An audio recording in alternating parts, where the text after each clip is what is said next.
education, and people have invested in you. And let me tell you, the world needs your talents. Man, does it ever. The world needs a lot, and we need it from you. We really do. We need it from you young people. I mean, I'm not speaking for the rest of us up here, but I know I'm getting a little grayer. We need it from you, the young people, because remember this. So you got to get out there. You got to give it everything you got, whether it's your time, your talent, your prayers, or your treasures. Because remember this, you will never see a U-Haul behind a hearse. I'll say it again. You will never see a U-Haul behind a hearse. You can't take it with you. The Egyptians tried it, and all they got was robbed. So the question is, what are you going to do with what you have? I'm not talking about how much you have. Some of you are business majors, some of you are theologians, nurses, sociologists. Some of you have money, some of you have patience, some of you have kindness, some of you have love, some of you have the gift of long suffering. Whatever it is, whatever your gift is, what are you going to do with what you have? Fail big. That's right. Fail big. Today's the beginning of the rest of your life, and it can be very frightening. It's a new world out there. It's a mean world out there, and you only live once. So do what you feel passionate about. Take chances professionally. Don't be afraid to fail. There's an old IQ test, was 9 dots, and you had to draw 5 lines with a pencil within these 9 dots without lifting the pencil. The only way to do it was to go outside the box. So don't be afraid to go outside the box.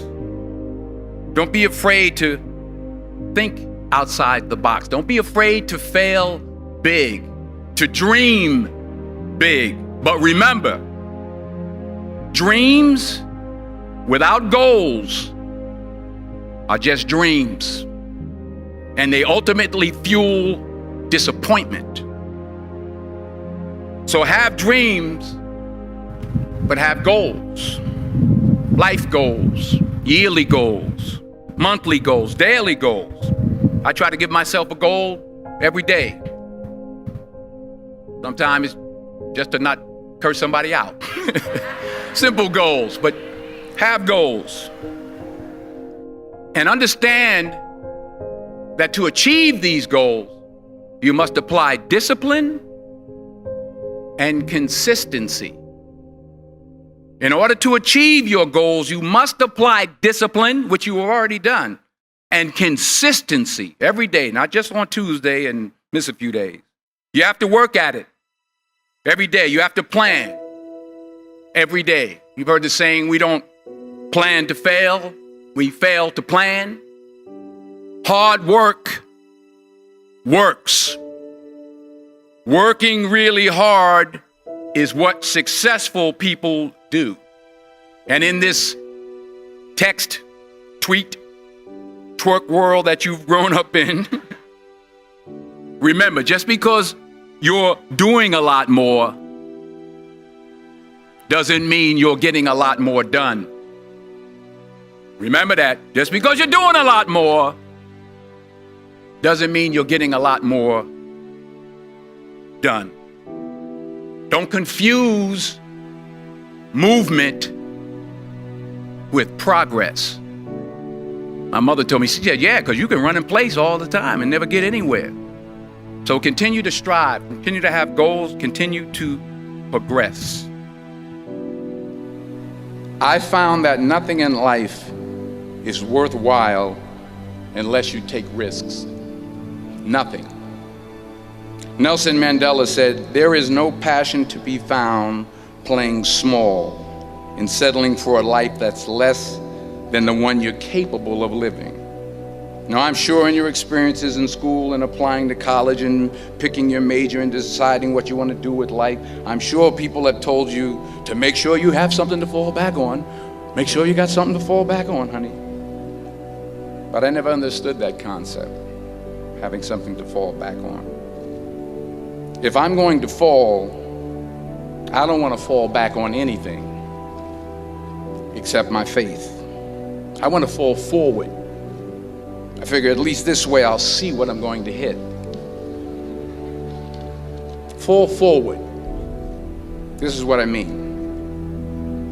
Reggie Jackson struck out 2,600 times in his career, the most in the history of baseball. But you don't hear about the strikeouts. People remember the home runs. Fall forward. Thomas Edison conducted 1,000 failed experiments. Did you know that? I didn't know that. Because the 1,001st was the light bulb. Fall forward. Every failed experiment is one step closer to success. You've got to take risks, and I'm sure you've probably heard that before, but I want to talk to you about why that's so important. I got 3 reasons, and then you can pick up your iPhones. First, you will fail at some point in your life. Accept it. You will lose. You will embarrass yourself. You will suck at something. There's no doubt about it.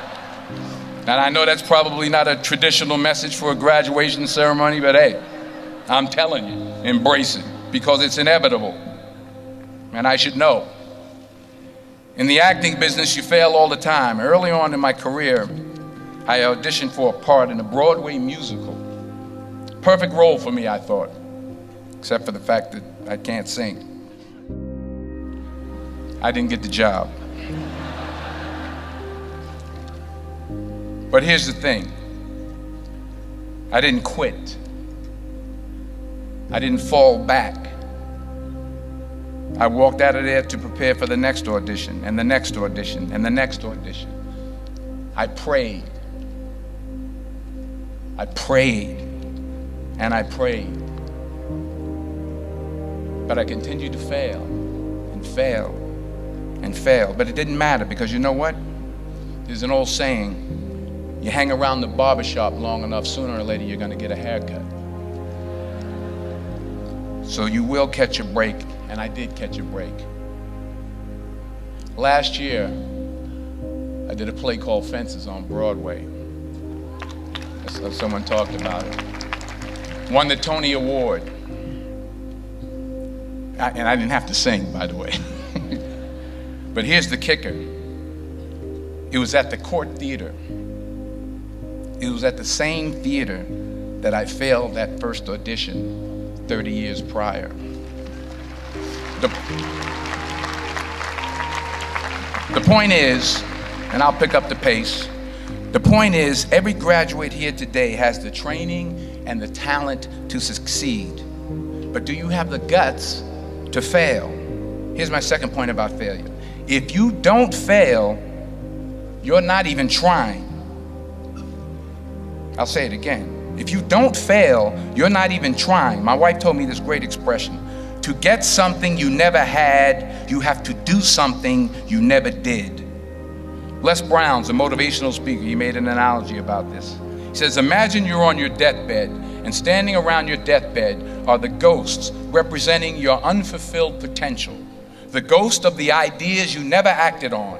The ghost of the talents you didn't use. And they're standing around your bed, angry, disappointed, and upset.